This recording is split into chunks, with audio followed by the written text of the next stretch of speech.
अब चलते हैं इस केस के मरकजी मुलजिम आसिफ की जानिब, जिसने पहले रशीद को गले में फंदा डालकर मौत के घाट उतारा और उसके बाद उसके जिस्म के मखसूस अज़ा को भी काट डाला।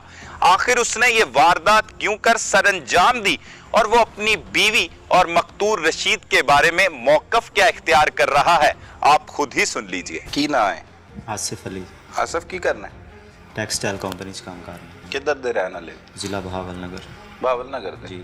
ਠੀਕ ਹੈ, ਤੇ ਇੱਥੇ ਕਿੱਥੇ ਰਹਿੰਦੇ? ਇੱਥੇ ਬਾਸਵਾ ਟੈਕਸਟਾਈਲ 'ਚ ਕੰਮ ਕਰਦਾ ਸੀ, ਬਾਹਰ ਕਿਰਾਏ ਤੇ ਮਕਾਨ ਲਿਆ ਹੋਇਆ ਸੀ। ਕਿਹੜੀ ਜਗ੍ਹਾ? ਨਬੀ ਬਖਸ਼। ਕਸੂਰ ਚੋਂ ਹੀ? ਜੀ ਜੀ। ਸਹੀ ਹੈ। ਕਿੰਨੀ ਦੇਰ ਤੋਂ ਰਹਿ ਰਹੇ? ਤਕਰੀਬਨ ਮੈਂ 1 ਸਾਲ ਤੋਂ ਬੱਚਿਆਂ ਦੇ ਨਾਲ ਰਹਿ ਰਿਹਾ ਸੀ। ਅੱਛਾ, ਸ਼ਾਦੀ ਕਦੋਂ ਹੋਈ? ਸ਼ਾਦੀ ਹੋਏ ਨੂੰ 2.5 ਸਾਲ ਹੋ ਗਏ ਜੀ। 2.5 ਸਾਲ ਪਹਿਲੇ ਹੋਈ। ਕੌਣ ਸੀ ਵਾਈਫ? ਵਾਈਫ ਰਿਸ਼ਤੇਦਾਰ, ਦੂਰ ਦੀ ਰਿਸ਼ਤੇਦਾਰ ਸੀ, ਰਿਸ਼ਤੇਦਾਰ? ਬਰਾਦਰੀ ਦੀ। ਜੀ ਲਵ ਮੈਰਿਜ ਕੀਤੀ? ਜੀ ਸਰ। कैसी गुजर रही थी जिंदगी? ਬਿਲਕੁਲ ਠੀਕ ਗੁਜ਼ਰ ਰਹੀ ਸੀ ਜੀ। अच्छा, ਬਿਲਕੁਲ ਅੱਛੀ ਗੁਜ਼ਰ ਰਹੀ ਸੀ। कि वाइफ की करती थी? ਵਾਈਫ ਕੁਛ ਵੀ ਨਹੀਂ ਘਰ ਹੀ ਰਹਿੰਦੀ ਸੀ, ਮੈਂ ਡਿਊਟੀ ਚਲਾ ਜਾਂਦਾ ਸੀ, ਹੂੰ। ਪਿੱਛੋਂ ਦੁਬਾਰਾ ਘਰ ਹੀ ਰਹਿੰਦੀ ਸੀ। ਉਹ ਘਰ ਰਹਿੰਦੀ ਸੀ? ਜੀ। ਠੀਕ ਚੱਲ ਰਹੀ ਸੀ ਜ਼ਿੰਦਗੀ? ਜੀ। ਠੀਕ ਹੈ। ਫਿਰ 2.5 ਸਾਲ ਹੀ ਠੀਕ ਰਹੇ ਜ਼ਿੰਦਗੀ ਦੇ ਹਾਂਜੀ। ਕਿ ਕੁਝ ਮਹੀਨਿਆਂ ਬਾਅਦ ਖਰਾਬ ਹੋਈ? ਨਹੀਂ, ਕੁਛ ਮਹੀਨਿਆਂ ਬਾਅਦ ਨਹੀਂ, ਹੁਣ ਤਕਰੀਬਨ 1 ਮਹੀਨੇ ਤੋਂ ਖਰਾਬ ਹੋਈ ਹੈ ਜੀ। ਅੱਛਾ। ਜੀ। ਉਹ ਬਾਕੀ ਠੀਕ ਰਹੀ ਹੈ ਬਿਲਕੁਲ 2.5 ਠੀਕ ਸਾਲ? ਰਹੀ। ਕੀ ਹੋਇਆ ਮਹੀਨਾ ਪਹਿਲੇ? ਮਹੀਨਾ ਪਹਿਲੇ ਇਹੀ ਘਰ ਦੇ ਵਿੱਚ ਜਿਹੜਾ ਜੋ ਹੈ ਨਾ ਲੜਾਈ ਝਗੜਾ ਵੀ ਤਕਰੀਬਨ 1 ਹਫ਼ਤੇ ਤੋਂ ਲੜਾਈ ਝਗੜਾ ਚੱਲ ਬਕੂਏ ਤੋਂ ਪਹਿਲਾਂ ਇੱਕ ਹਫ਼ਤਾ ਪਹਿਲੇ ਅਸੀਂ 2 ਦਫਾ ਲੜੇ ਹਾਂ। ਉਸ ਤੋਂ ਪਹਿਲਾਂ ਅਸੀਂ ਨਹੀਂ ਲੜੇ ਕਿਸੇ ਤਰੀਕੇ ਨਾਲ ਹੀ, ਬੋਲ ਬੁਲਾਰਾ ਵੀ ਨਹੀਂ ਹੋਇਆ ਸਾਡਾ। ਕੀ ਲੜਾਈ ਕੀ ਹੋਈ? ਲੜਾਈ ਇਹੀ ਹੋਈ ਸੀ ਕਿ ਤੇ ਇਹ 2 ਦਫਾ ਇਸ ਦੇ ਨਸ਼ੇ 'ਚ ਘਰ ਆਈ ਹੈ। ਨਸ਼ਾ ਕਰਦੀ? ਜੀ। ਤੂੰ ਵੀ ਕਰਨਾ? ਪਹਿਲੇ ਨਹੀਂ ਸੀ ਕਰਦੀ, ਹੁਣ ਇਹ ਤਕਰੀਬਨ 1 ਹਫ਼ਤੇ ਤੋਂ ਕਰਨ ਲੱਗ ਪਈ ਸੀ। ਅੱਛਾ, ਤੂੰ ਵੀ ਕਰਨਾ ਨਸ਼ਾ? ਮੈਂ ਖਾਲੀ ਸਿਗਰਟ ਪੀਣਾ ਜੀ, ਮਾੜੀ ਮੋਟੀ ਸਿਗਰਟ ਪੱਕਾ ਵੀ ਪੀ ਲੈਣਾ। ਅੱਛਾ ਜੀ। ਸਹੀ ਹੈ। ਇਹ ਆਈਸ ਪੀਂਦੀ ਸੀ? ਜੀ। ਕਦੋਂ ਤੋਂ ਪੀਣੀ ਸ਼ੁਰੂ ਕੀਤੀ? ਤਕਰੀਬਨ 1 ਮਹੀਨੇ ਤੋਂ। ਕਿਉਂ? ਕੋਈ ਪਤਾ ਨਹੀਂ ਜੀ। ਪੁੱਛਿਆ ਤਾਂ? ਰਸ਼ੀਦ ਜੀ, ਮੈਨੂੰ ਇਹਨਾਂ ਨੇ ਰਸ਼ੀਦ ਦਾ ਨਾਮ ਲਿਆ ਸੀ ਜੀ, ਜੇ ਜੋ ਕਤਲ ਹੋਇਆ ਨਾ ਇਸ ਦਾ ਨਾਮ ਲਿਆ ਸੀ। ਅੱਛਾ, ਕੀ ਨਾਂ ਕੀ ਲਿਆ? ਰਸ਼ੀਦ। ਮੈਂ ਫਿਰ ਇਸ ਦਾ ਪਿੱਛਾ ਵੀ ਕੀਤਾ, ਇੱਥੇ ਸਟੀਲ ਬਾਗ ਤੱਕ ਇਹ ਆਏ ਨੇ ਤੇ ਇਹਨਾਂ ਕੋਲ ਬਹਿੰਦੇ ਉੱਠਦੇ ਸੀ ਇਹ। ਨਹੀਂ, ਤੇ ਤੇਰੀ ਬੀਵੀ ਜੀ। ਤੇਰੇ ਬਗੈਰ ਪੁੱਛੇ ਕਹਿੰਦੀ ਚਲੀ ਜਾਂਦੀ ਸੀ ਆਈਸ ਦਾ ਨਸ਼ਾ ਕਰ? ਸਰ ਮੇਰੀ ਡਿਊਟੀ ਅੱਗੇ ਪਿੱਛੇ ਹੁੰਦੀ ਸੀ, ਮੈਂ ਸਵੇਰ 6 ਵਜੇ ਜਾਣਾ, 2 ਵਜੇ ਆ ਜਾਣਾ। 1 ਹਫ਼ਤਾ ਸੂਏ ਅਸਲ ਕੌਣ ਰਹਿੰਦਾ? ਸੂਏ ਅਸਲ ਕਿਰਾਏ ਤੇ ਮਕਾਨ ਲਿਆ ਹੋਇਆ ਸੀ, ਮਤਲਬ ਨਬੀ ਬਖਸ਼ ਛੱਡ ਕੇ ਅਸੀਂ ਫਿਰ ਸੂਏ ਅਸਲ ਤੇ ਮਕਾਨ ਚੱਲ ਲਿਆ ਸੀ ਕਿਰਾਏ ਤੇ। ਅੱਛਾ, ਜੀ। ਫਿਰ ਲਾਹੌਰ ਸ਼ਿਫਟ ਹੋ ਗਿਆ ਕਾਨੇ? ਜੀ। ਅੱਛਾ, ਪਹਿਲੇ ਦਿਨ ਕਦੋਂ ਨਸ਼ੇ ਚ ਆਈ ਤੇਰੀ ਬੀਵੀ? ਪਹਿਲੇ ਦਿਨ ਬਕੂਏ ਤੋਂ ਤਕਰੀਬਨ 2 ਹਫ਼ਤੇ ਪਹਿਲੇ। ਅੱਛਾ, ਉਹ ਕਹਿੰਦੇ ਤੂੰ ਮਹਿਸੂਸ ਕੀਤਾ ਪਹਿਲੇ ਵੀ ਕੋਈ ਨਸ਼ਾ ਕਰਦੀ ਸੀ? ਨਹੀਂ, ਪਹਿਲੇ ਨਹੀਂ ਸੀ ਕਰਦੀ ਜੀ। ਅੱਛਾ। ਇਸਨੇ ਆਪ ਆਪਣੀ ਜ਼ੁਬਾਨ ਚੋਂ ਦੱਸਿਆ ਕਿ ਮੈਂ ਇਸ ਕੋਲੇ ਜਾਨੀ ਔਰ ਇਹ ਮੈਨੂੰ ਬਲੈਕਮੇਲ ਕਰਦਾ ਹੈ। ਕਿਹਦੇ ਕੋ ਜਾਨੀ ਹੈ? ਰਸ਼ੀਦ ਕੋਲੇ। ਅੱਛਾ ਜੀ। ਰਸ਼ੀਦ ਕੌਣ ਸੀ? ਇਹ ਜੋ ਕਤਲ ਹੋਇਆ ਹੈ। ਤੇਰਾ ਵਾਕਫ? ਨਹੀਂ, ਮੇਰਾ ਨਹੀਂ ਸੀ, ਇਸ ਦਾ ਵਾਕਿਫ ਸੀ। ਕਿੰਜ ਬਣਿਆ? ਇਸ ਦਾ ਮੈਨੂੰ ਨਹੀਂ ਪਤਾ, ਮੈਂ ਇਸ ਕੋਲੋਂ ਪੁੱਛਿਆ ਜੋ ਤੋ ਇਹਨੇ ਨਾਲ ਦੁਆ ਸਲਾਮ ਕਿੰਨੇ ਕਰਵਾਈ ਜਾਂ ਕਿਸ ਤਰ੍ਹਾਂ ਹੋਈ ਹੈ। ਇਹਨੂੰ ਇਹਨਾਂ ਨੇ ਆਖਿਆ ਕਿ ਸ਼ਾਪਿੰਗ ਸੈਂਟਰ ਤੇ ਅਸੀਂ ਬੈਠਾ ਆਪਣਾ ਮੈਂ ਗਈ ਹਾਂ ਤੇ ਉਸ ਜਗ੍ਹਾ ਤੇ ਅਸੀਂ ਦੋਸਤੀ ਕੀਤੀ ਇੱਕ ਦੂਸਰੇ ਨਾਲ। ਆਪੇ ਹੀ ਕਰ ਲਈ? ਜੀ। ਅੱਛਾ, ਦੋਸਤੀ ਹੋ ਗਈ ਤੇ ਤੂੰ ਉਹਨੂੰ ਕਿਹਾ ਨਹੀਂ ਕਿ ਕਿਉਂ ਦੋਸਤੀ ਕੀਤੀ? ਮੈਂ ਉਸਨੂੰ ਪੁੱਛਿਆ ਸੀ ਜੀ, ਉਹਨਾਂ ਆਖਿਆ ਮੈਨੂੰ ਬਲੈਕਮੇਲ ਕਰਦਾ, ਮੇਰੀਆਂ ਤਸਵੀਰਾਂ ਨੇ, ਆਪਣਾ ਨਿਕਾਹਨਾਮਾ ਹੈ ਉਹਦੇ ਕੋਲੇ। ਕਿਹੜਾ ਨਿਕਾਹਨਾਮਾ? ਮੇਰਾ ਆਪਣਾ ਨਿਕਾਹਨਾਮਾ ਜੀ। ਤੇਰਾ ਨਿਕਾਹਨਾਮਾ ਉਹਦੇ ਕੋਲ, ਰਸ਼ੀਦ ਕੋਲ? ਜੀ, ਜੀ। ਕਿ ਉਹ ਕਿੰਜ ਪਹੁੰਚਿਆ? ਉਹ ਇਸਨੇ ਆਖਿਆ ਕਿ ਮੈਂ ਉਹਨਾਂ ਦੇ ਘਰ ਗਈ ਹਾਂ, ਮੈਨੂੰ ਉਹਨਾਂ ਨੇ ਬੁਲਾਇਆ ਸੀ, ਉਸ ਤੇ ਮੈਨੂੰ ਨਸ਼ਾ ਦਿੱਤਾ ਤੇ ਮੇਰੇ ਵਾਇਲਟ ਚੋਂ ਕੱਢਿਆ। ਤਸਵੀਰਾਂ ਸੀ ਪਾਸਪੋਰਟ ਸਾਈਜ਼। ਤੇ ਤੈਨੂੰ ਲੱਗਦਾ ਜ਼ਬਰਦਸਤੀ ਨਸ਼ਾ ਕਰਾਇਆ ਹੋਣਾ ਉਹਨੇ? ਨਹੀਂ ਸਰ, ਇਸ ਤਰ੍ਹਾਂ ਜ਼ਬਰਦਸਤੀ ਤਾਂ ਨਹੀਂ ਹੋ ਸਕਦਾ ਜੀ। ਜ਼ਬਰਦਸਤੀ ਨਹੀਂ ਹੋ ਸਕਦਾ। ਅੱਛਾ, ਫੇਰ ਕੀ ਹੋਇਆ? ਨਸ਼ੇ ਚ ਆ ਗਈ, ਫੇਰ ਕੀ ਕੀਤਾ ਤੂੰ ਇਹ 2 ਹਫ਼ਤੇ ਪਹਿਲੇ, 2 ਬਕੂਏ ਤੋਂ ਪਹਿਲੇ? ਫਿਰ ਜੇ ਉਹਨਾਂ ਅਸੀਂ ਲੜੇ ਆ, ਇਤਨਾ ਜ਼ਿਆਦਾ ਨਹੀਂ ਲੜੇ, ਵੈਸੇ ਬੋਲ ਬੁਲਾਰਾ ਸਾਡਾ ਲਾਜ਼ਮੀ ਹੋਇਆ ਵੇ। ਤੇ ਉਸ ਤੋਂ ਬਾਅਦ ਫਿਰ ਅਸੀਂ ਠੀਕ ਹੋ ਗਏ ਹਾਂ। ਫਿਰ ਦੁਬਾਰਾ ਮੈਨੂੰ ਉਸ ਟਾਈਮ ਨਹੀਂ ਹੋਰ ਵੀ ਬੰਦੇ ਆਂਦੇ ਜਾਂਦੇ ਸੀ ਘਰ? ਨਹੀਂ, ਸਾਡੇ ਕੋਲ ਇੱਕ ਮੇਰੀ ਦੁਆ ਸਲਾਮ ਵਾਲੇ ਬੰਦੇ ਜੋ ਹੈਗੇ ਸਨ, ਮੈਨੂੰ ਬਾਰ-ਬਾਰ ਮਿਲਦੇ ਸੀ, ਘਰ ਨਹੀਂ ਸੀ ਆਉਂਦੇ। ਜੀ। ਸਹੀ ਹੈ। ਲੇਕਿਨ ਮੈਨੂੰ ਉਸ ਟਾਈਮ ਰਸ਼ੀਦ ਦਾ ਨਹੀਂ ਸੀ ਪਤਾ। ਫਿਰ ਦੂਸਰੀ ਦਫਾ ਜਦੋਂ ਇਹ ਐਵੇਂ ਕਰਕੇ ਆਈ ਹੈ, ਫਿਰ ਮੈਂ ਉਸ ਦਾ ਪਿੱਛਾ ਕੀਤਾ ਸੀ, ਜੋ ਕਿ ਰਸ਼ੀਦ ਕੋਲੇ ਆਈ ਸੀ ਇਹ। ਠੀਕ ਹੈ। ਸਟੀਲ ਬਾਗ ਗੁਲਬਰਗ। ਅੱਛਾ, ਇੱਧਰ ਆਈਏ ਕਸੂਰ ਚ ਸਟੀਲ ਬਾਗ। ਜੀ ਜੀ। ਫਿਰ ਪਿੱਛਾ ਕੀਤਾ ਉਹਦਾ? ਜੀ। ਕਦੋਂ ਦੀ ਗੱਲ ਹੈ ਉਹ? ਇਹ ਬਕੂਏ ਤੋਂ 1 ਹਫ਼ਤਾ ਪਹਿਲੇ ਦੀ ਗੱਲ। ਹਾਂ ਜੀ। ਕਿੰਜ ਪਿੱਛਾ ਕੀਤਾ? ਕਿਹਦੇ ਤੇ ਆਈ ਹੈ? ਰਕਸ਼ੇ ਤੇ। ਤੇ ਤੂੰ ਕਿਹਦੇ ਤੇ ਸੀ? ਮੈਂ ਵੀ ਰਕਸ਼ੇ ਤੇ ਸੀ। ਅੱਛਾ, ਫਿਰ ਵੇਖ ਕੇ ਗਿਆ? ਜੀ। ਅੱਗੇ ਕੀ ਕੀਤਾ? ਅੱਗੇ ਫਿਰ ਮੈਨੂੰ ਪਤਾ ਚੱਲਿਆ ਕਿ ਫਿਰ ਇਹਨਾਂ ਨੇ ਮੈਨੂੰ ਆਖਿਆ ਕਿ ਮੈਂ ਉਹਦੇ ਨਾਲ ਸ਼ਾਦੀ ਕਰਨੀ ਹੈ ਜਾਂ ਮੇਰਾ ਨਿਕਾਹਨਾਮਾ, ਮੈਨੂੰ ਇਸ ਤਰ੍ਹਾਂ ਬਲੈਕਮੇਲ ਕਰ ਰਿਹਾ ਉਹ, ਮੇਰੇ ਨਾਲ ਸ਼ਾਦੀ ਕਰ, ਤੇ ਨਹੀਂ ਤੇ ਫਿਰ ਮੈਂ ਤੇਰੀਆਂ ਤਸਵੀਰਾਂ ਜੋ ਹੈ ਨਾ ਇਹਨਾਂ ਨੂੰ ਓਪਨ ਕਰਾਂਗਾ। ਪਰ ਮੈਂ ਜੋ ਹੈ ਨਾ ਇਹਨਾਂ ਨੂੰ ਆਖਿਆ ਵੀ ਤੁਸੀਂ ਇਹ ਕੰਮ ਕੀ, ਤੁਹਾਡਾ ਮੇਰਾ ਨਿਕਾਹਨਾਮਾ ਜਾਂ ਤੁਹਾਡੀਆਂ ਤਸਵੀਰਾਂ ਉਹਨਾਂ ਕੋਲ ਕਿਸ ਤਰ੍ਹਾਂ ਗਈਆਂ ਨੇ, ਆਖਰ ਉਸ ਦਾ ਕੋਈ ਤਰੀਕਾ ਜਾਂ ਕੋਈ ਤੁਸੀਂ ਆਪ ਜਾਣ ਕੇ ਦਿੱਤੀਆਂ? ਇਹਨਾਂ ਆਖਿਆ ਨਹੀਂ ਜੀ, ਮੈਨੂੰ ਉਹਨਾਂ ਨੇ ਨਸ਼ਾ ਦਿੱਤਾ, ਘਰ ਬੁਲਾਇਆ ਸੀ, ਨਸ਼ਾ ਦੇ ਕੇ ਤੇ ਮੇਰੀ ਆਪਣਾ ਨਾ ਤਸਵੀਰਾਂ ਖਿੱਚੀਆਂ ਵੀ ਨੇ, ਔਰ ਜੋ ਵਾਇਲਟ ਦੇ ਵਿੱਚ ਸੀ ਉਹ ਵੀ ਕੱਢੀਆਂ ਨੇ, ਨਿਕਾਹਨਾਮਾ ਵੀ ਕੱਢਿਆ ਵੇ, ਔਰ ਹੁਣ ਮੈਨੂੰ ਇਹ ਕਹਿ ਰਿਹਾ ਜਾਂ ਇਸ ਕੋਲ ਡਿਵੋਰਸ ਲੈ ਕੇ ਤੇ ਮੇਰੇ ਨਾਲ ਸ਼ਾਦੀ ਕਰੋ। ਅੱਛਾ, ਉਹ ਦੂਸਰੀ ਵਾਰੀ ਜਦੋਂ ਚਲੀ ਗਈ ਤੂੰ ਉਹਦਾ ਪਿੱਛਾ ਕੀਤਾ, ਪਿੱਛਾ ਉਹ ਅੰਦਰ ਚਲੀ ਗਈ ਤੇ ਤੂੰ ਕੀ ਕਰਦਾ? ਮੈਂ ਵਾਪਸ ਆ ਗਿਆ ਘਰ। ਤੂੰ ਵਾਪਸ ਆ ਗਿਆ ਘਰ, ਆ ਕੇ ਸੋ ਗਿਆ? ਵਾਪਸ ਆ ਕੇ ਨਹੀਂ, ਮੇਰੀ ਡਿਊਟੀ ਦਾ ਟਾਈਮ ਸੀ ਫਿਰ, ਲੇਕਿਨ ਉਸ ਟਾਈਮ ਮੈਂ ਡਿਊਟੀ ਵੀ ਨਹੀਂ ਗਿਆ। ਤਕਰੀਬਨ ਜਦੋਂ ਤੋਂ ਇਹ ਮੇਰੇ ਘਰ 'ਚ ਇਹ ਮਾਮਲਾ ਚੱਲ ਰਹੇ ਨੇ ਤਕਰੀਬਨ 8-9 ਦਿਨ ਮੈਂ ਡਿਊਟੀ ਨਹੀਂ ਗਿਆ ਜੀ। ਬਿਲਕੁਲ ਇਸ ਦੀ ਵਜ੍ਹਾ ਇਹੀ ਪਰੇਸ਼ਾਨੀ ਤੋਂ। ਸਹੀ, ਠੀਕ ਹੈ, ਡਿਊਟੀ ਤੇ ਨਹੀਂ ਗਿਆ ਵਾਪਸ। ਹਾਂਜੀ, ਇਹ ਵਾਪਸ ਆਈ ਹੈ ਨਾ, ਫਿਰ ਮੈਂ ਕਿੰਨੀ ਦੇਰ ਬਾਅਦ ਆਈ? ਇਹ ਆਈ ਹੈ ਤਕਰੀਬਨ 4 ਤੋਂ 5 ਘੰਟਿਆਂ ਬਾਅਦ। 4 ਤੋਂ 5 ਘੰਟੇ ਬਾਅਦ ਵਾਪਸ ਆ ਗਈ? ਵਾਪਸ ਆ ਗਈ। ਅੱਛਾ, ਆਈ ਤੇ ਫਿਰ ਫਿਰ ਆਪਣਾ ਜੋ ਹੈ ਨਾ, ਮੈਂ ਇਸ ਕੋਲ ਪੁੱਛਿਆ ਕਿੱਥੇ ਗਏ ਸੀ, ਨਾ ਆਖਿਆ ਜੀ ਮੈਂ ਕਸੂਰ ਗਈ ਸਾਂ, ਬਸ ਇੰਨਾ ਹੀ ਪੁੱਛਿਆ। ਤੇ ਫਿਰ ਨਾ ਉਸ ਤੋਂ ਬਾਅਦ ਮੈਂ ਇਹਨੂੰ ਕੋਈ ਗੱਲ ਕੀਤੀ ਨਾ ਇਹਨੇ ਕੋਈ ਕੀਤੀ। ਹਾਂਜੀ, ਇਹਨਾਂ ਨੇ ਆਖਿਆ ਜੀ ਮੈਨੂੰ ਡਿਵੋਰਸ ਚਾਹੀਦਾ। ਮੈਂ ਘਰਦਿਆਂ ਨੂੰ ਫੋਨ ਕੀਤਾ, ਇੰਨੀ ਗੱਲ ਕਹਿ ਕੇ ਆ ਗਈ, ਫਿਰ ਵਾਪਸ ਰਸ਼ੀਦ ਕੋਲੇ ਹੀ ਆ ਗਈ। ਅੱਛਾ, ਮੈਂ ਫਿਰ ਘਰਦਿਆਂ ਨੂੰ ਫੋਨ ਕੀਤਾ, ਆਪਣੇ ਅੰਮੀ ਅੱਬੂ ਨੂੰ ਵੀ ਬੁਲਾਇਆ, ਇਸ ਦੇ ਨੂੰ ਵੀ ਬੁਲਾਇਆ, ਔਰ ਉਹ ਆਏ ਨੇ, ਇਹਨੂੰ ਲੈ ਕੇ ਚਲੇ ਗਏ। ਆਪਣੇ ਘਰ ਲੈ ਗਏ? ਜੀ, ਆਪਣੇ ਘਰ ਲੈ ਗਏ। ਅੱਛਾ, ਕਿੰਨੇ ਵਕੂਏ ਤੋਂ ਕਿੰਨੇ ਦਿਨ ਪਹਿਲੇ? ਉਹ 1 ਦਿਨ ਪਹਿਲੇ। 1 ਦਿਨ ਪਹਿਲੇ ਘਰ ਲੈ ਗਏ? ਫਿਰ ਦੂਸਰੇ ਦਿਨ ਉਹ ਜਿਸ ਦਿਨ ਘਰ ਚਲੇ ਗਏ ਨੇ ਉਸ ਦਿਨ ਮੈਂ ਸ਼ਾਮ ਨੂੰ ਰਸ਼ੀਦ ਕੋਲੇ ਆਇਆ ਵਾਂ ਜੀ। ਕੱਲਾ? ਜੀ। ਵਾਕਫ ਸੀ ਤੇਰਾ? ਨਹੀਂ, ਪਹਿਲਾਂ ਮੇਰੀ ਇੱਕ ਦਫਾ ਮੁਲਾਕਾਤ ਹੋਈ ਸੀ, 2-3 ਤਕਰੀਬਨ, ਇਹ ਫੋਨ ਤੇ ਹੋਈ ਸੀ ਜੀ। ਕਹਿੰਦੇ ਇੱਥੇ ਸਟੀਲ ਬਾਗ ਹੀ ਹੋਈ ਸੀ, ਮਤਲਬ ਫੋਨ ਦੇ ਉੱਤੇ। ਇੱਕ ਦਫਾ ਮੈਂ ਇਹਨੂੰ ਲੈਣ ਵੀ ਆਇਆ ਜੀ, ਇੱਥੋਂ ਰਸ਼ੀਦ ਦੇ ਘਰੋਂ ਲੈਣ ਵੀ ਆਇਆ। ਇਹਨਾਂ ਨੇ ਦੱਸਿਆ ਕਿ ਮੇਰਾ ਖਾਵੰਦ ਹੈ, ਠੀਕ ਹੈ। ਮੈਨੂੰ ਉਸ ਟਾਈਮ ਉਹਨੇ ਕੋਈ ਗੱਲ ਨਹੀਂ ਕੀਤੀ ਹੈ। 10-15 ਮਿੰਟ ਅਸੀਂ ਬੈਠੇ ਹਾਂ, ਫਿਰ ਮੈਂ ਇਹਨੂੰ ਲੈ ਕੇ ਚਲਾ ਗਿਆ। ਅੱਛਾ, ਦੂਸਰੀ ਦਫਾ ਮੇਰੀ ਆਖਰੀ ਵਾਰੀ ਮੁਲਾਕਾਤ ਹੋਈ ਇਹਦੇ ਨਾਲ।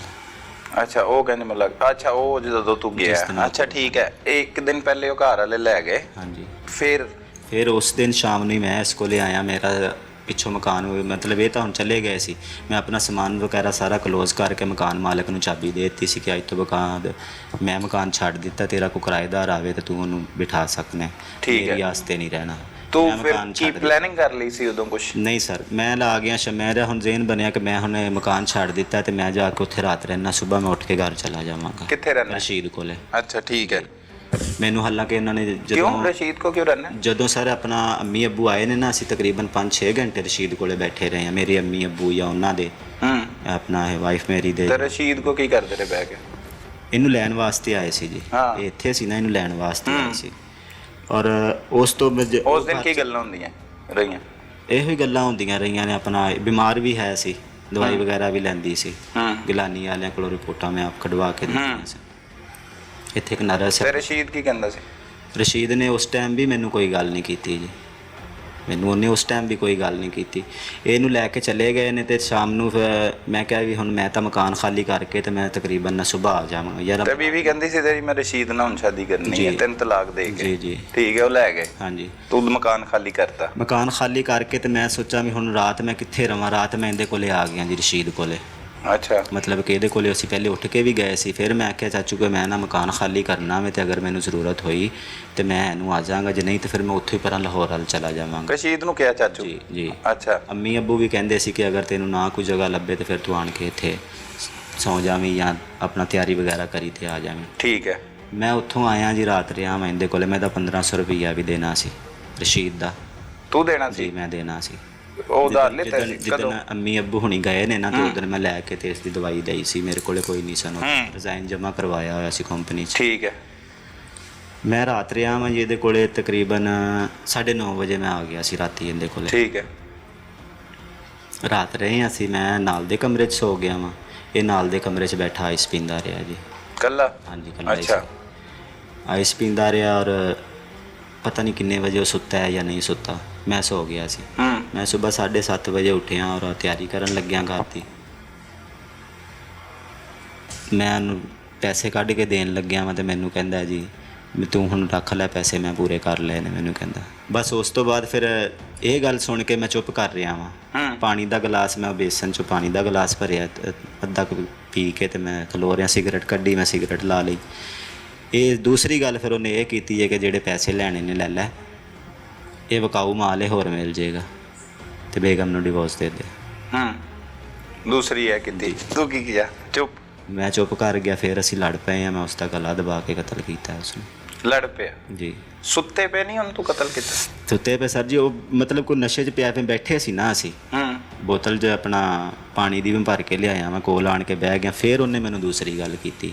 ਅੱਛਾ। ਤਕਰੀਬਨ ਉਹ ਮੇਰਾ ਖਿਆਲ ਹੈ ਵੀ ਆਪਣੀ ਹੋਸ਼ 'ਚ ਨਹੀਂ ਸੀ, ਨਹੀਂ ਤੇ ਉਹ ਇਹ ਕੰਮ ਕਰਦਾ ਹੀ ਕਿਉਂ। ਮਦੋਸ਼ ਸੀ? ਜੀ। ਅੱਛਾ, ਫਿਰ ਕੀ ਪੂਰੀ ਕੀਤਾ? ਰਾਤ ਤਕਰੀਬਨ ਆਈਸ ਪੀਂਦਾ ਰਿਹਾ। ਫਿਰ ਕੀ ਕੀਤਾ ਤੂੰ? ਮੈਂ ਉਸ ਦਾ ਗਲਾ ਦਬਾਇਆ, ਨਾਲ ਕੱਪੜੇ ਲੱਥੇ ਪਏ ਸਨ ਬੈਠਕ 'ਚ। ਸੁਣ ਕੇ ਮੈਂ ਬੈਠਕ 'ਚ ਗਿਆ ਵਾਂ, ਉੱਥੇ ਕੱਪੜੇ ਲੱਥੇ ਪਏ ਸਨ, ਉਹਨਾਂ 'ਚੋਂ ਮੈਂ ਨਾਲਾ ਕੱਢਿਆ ਵੇ। ਕਿਹਦੇ ਕੱਪੜੇ ਸੀ? ਰਸ਼ੀਦ ਦੇ ਹੀ ਸੀ। ਅੱਛਾ ਜੀ। ਉਹਦੇ ਵਿੱਚ ਨਾਲਾ ਕੱਢਿਆ? ਜੀ। ਆਣ ਕੇ ਤੇ ਫਿਰ ਉਹ ਤਕਰੀਬਨ ਇਸ ਤਰ੍ਹਾਂ ਦੀ ਵਾਰ ਦੇ ਨਾਲ ਨਾ ਲੱਗਿਆ, ਅੱਖਾਂ ਬੰਦ ਸਨ ਉਸ ਦੀਆਂ। ਉਦੋਂ ਮੈਂ ਉਸ ਨੂੰ ਜਿਹੜਾ ਨਾ ਕਤਲ ਕੀਤਾ। ਕਿੰਜ ਕੀਤਾ? ਗਲਾ ਗਲਾ ਦਬਾ ਕੇ ਨਾਲੇ ਨਾਲ ਵੱਟ ਦੇ ਕੇ ਨਾ ਗਲੇ 'ਚ, ਉਸ ਤਰ੍ਹਾਂ। ਕਿੰਨੀ ਦੇਰ ਨੱਪੀ ਰੱਖਿਆ? ਤਕਰੀਬਨ 7-8 ਮਿੰਟ ਨੱਪੀ ਰੱਖੀ। ਜ਼ੋਰ ਦੀ? ਤੇ ਹਿਲਦਾ ਰਿਹਾ? ਲੱਤਾਂ ਲੁੱਤਾਂ ਮਾਰਦਾ ਰਿਹਾ? ਨਹੀਂ, ਤਕਰੀਬਨ ਥੋੜਾ ਬਹੁਤਾ ਹਿੱਲਿਆ ਸੀ, ਜ਼ਿਆਦਾ ਨਹੀਂ। ਨਸ਼ੇ 'ਚ ਸੀ ਉਹ? ਜੀ। ਸਹੀ ਹੈ। ਮਰ ਗਿਆ? ਜੀ। ਫਿਰ ਕੀ ਕੀਤਾ ਅੱਗੇ? ਫਿਰ ਮੈਂ ਉਸ ਦਾ ਜੀ ਕਿਚਨ 'ਚੋਂ ਛੁਰੀ ਲਿਆ ਕੇ। ਕਿਚਨ ਤੋਂ ਛੁਰੀ ਲਿਆ ਕੇ? ਜੀ। ਕੀ ਕੱਟਿਆ? ਉਹਦੇ ਕਤਲ ਕਰਤਾ ਉਹਨੂੰ? ਉਹ ਤੋਂ ਬਾਅਦ ਉਹਨੇ ਗੁੱਸਾ ਦਿਲਵਾਇਆ ਸੀ ਸਰ ਮੈਨੂੰ, ਮੈਂ ਕਤਲ ਕਰਕੇ ਹੀ ਚਲੇ ਜਾਣਾ ਸੀ। ਜੀ। ਪਲੈਨਿੰਗ ਕਤਲ ਦੀ ਕੀਤੀ ਸੀ ਸਿਰਫ? ਪਲੈਨਿੰਗ ਵੀ ਉਸ ਤਰ੍ਹਾਂ ਬਸ ਸੁਬਹ ਹੀ ਹੋਈ ਹੈ। ਇਹ ਗੱਲ ਹੈ, ਮੈਂ ਵਾਈਫ ਮੇਰੀ ਨੂੰ ਵੀ ਉਹਨੇ ਆਖਿਆ ਸੀ, ਉਹਨੇ ਆਖਿਆ ਤੇਰੇ ਖਾਵੰਦ ਨੇ ਕੀ ਕਰਨਾ, ਇੰਨੀ ਦੂਰੋਂ ਆਏ ਨੇ, ਤੂੰ ਸਿਰਫ ਆਪਣੀ ਮਰਜ਼ੀ ਕਰਿਆ ਕਰ, ਆਪਣਾ ਹੀ ਸਾਰਾ ਕੁਝ ਕਰਿਆ ਕਰ। ਉਹਨੇ ਕਹਿੰਦਾ ਮੇਰਾ ਕੀ, ਇਹ ਲਫ਼ਜ਼ ਉਹਨੇ ਕਿਹਾ ਸੀ ਮੈਨੂੰ, ਵਾਈਫ ਨੂੰ ਕਿਹਾ ਸੀ, ਔਰ ਇਹਨਾਂ ਨੇ ਫਿਰ ਮੈਨੂੰ ਦੱਸਿਆ। ਕਦੋਂ?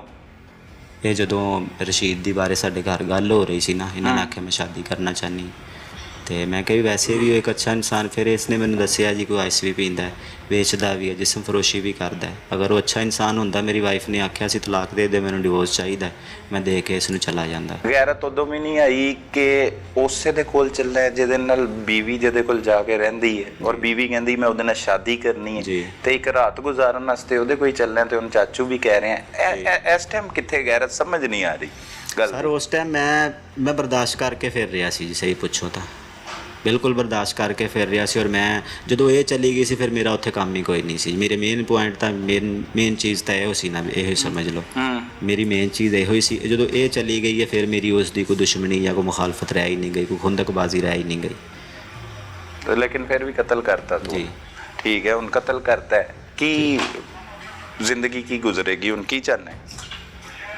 ਕੀ ਕੀਤਾ? ਠੀਕ ਕੀਤਾ ਜੀ? ਮੈਂ ਬਿਲਕੁਲ ਠੀਕ ਕੀਤਾ। ਠੀਕ ਕਤਲ ਕੀਤਾ? ਵਜ੍ਹਾ ਥੋੜੀ ਜਿਹੀ ਦੱਸ। ਵਜ੍ਹਾ ਇਹੋ ਹੀ ਹੈ ਕਿ ਜੋ ਨਾ ਉਹਨੇ ਮੈਨੂੰ ਗੱਲਾਂ ਕੀਤੀਆਂ ਨੇ, ਗੁੱਸਾ ਆਇਆ ਔਰ ਮੈਂ ਉਹਨੂੰ ਕਤਲ ਕੀਤਾ। ਕੋਈ ਸ਼ਰਮਿੰਦਗੀ ਨਹੀਂ ਕਤਲ ਤੇ? ਬਿਲਕੁਲ ਨਹੀਂ ਜੀ, ਬਿਲਕੁਲ ਨਹੀਂ। ਜੀ। ਸਜ਼ਾ ਤਿਆਰ ਹੈ? ਸਜ਼ਾ ਲੈਣ ਨੂੰ? ਸਜ਼ਾ ਜੋ ਹੁਣ ਅੱਲਾ ਦੇਵੇਗਾ ਜਾਂ ਕਾਨੂੰਨ ਦੇਵੇਗਾ ਉਹ ਭੁਗਤਾਂਗੇ। ਤਿਆਰ ਹੈ। ਕਤਲ ਦੀ ਸਜ਼ਾ ਪਤਾ ਹੈ ਜੀ ਕੀ ਹੁੰਦੀ? ਮੌਤ। ਮੌਤ ਹੋ ਜਾਣੀ ਚਾਹੀਦੀ? ਮਰ ਤਾਂ ਮੈਂ ਪਹਿਲੇ ਹੀ ਗਿਆ ਸੀ। ਸਹੀ। ਜਦੋਂ ਉਹਨੇ ਮੈਨੂੰ ਗੱਲਾਂ ਕੀਤੀਆਂ ਨੇ ਜਾਂ ਬੇਗਮ ਦੀ ਜ਼ੁਬਾਨ ਚੋਂ ਇਹ ਲਫ਼ਜ਼ ਸੁਣਿਆ, ਉਦੋਂ ही मार गया सी। वो कहते हैं ना, बुराई का अंजाम बुरा। इस कहानी में तीनों किरदारों के साथ ठीक ऐसा ही हुआ। शौहर ने अपनी बीवी के आशिना को कत्ल किया और अब वो अपनी सजा का इंतजार कर रहा है। दूसरी जानिब वो लड़की जिसने 2 साल कबल इसी शौहर के लिए घर से भागकर शादी की थी, वो जिंदगी भर अजियत की जिंदगी गुजारने के लिए तैयार है। और तीसरी जानिब वो किरदार जिससे ये लड़की दूसरी शादी करने की ख्वाहिशमंद थी, उसे मौत के घाट उतार दिया गया। इसीलिए कहते हैं कि जो भी बड़ा फैसला अपने बड़ों की रजामंदी के साथ करना चाहिए, ताकि अंजाम इस तरह का भयानक ना हो। अपने इर्द गिर्द होने वाले जुर्म को फौरी 15 पर रिपोर्ट कीजिए। अपने मेजबान सलमान कुरैशी को इजाजत दीजिए। अल्लाह निगहबान।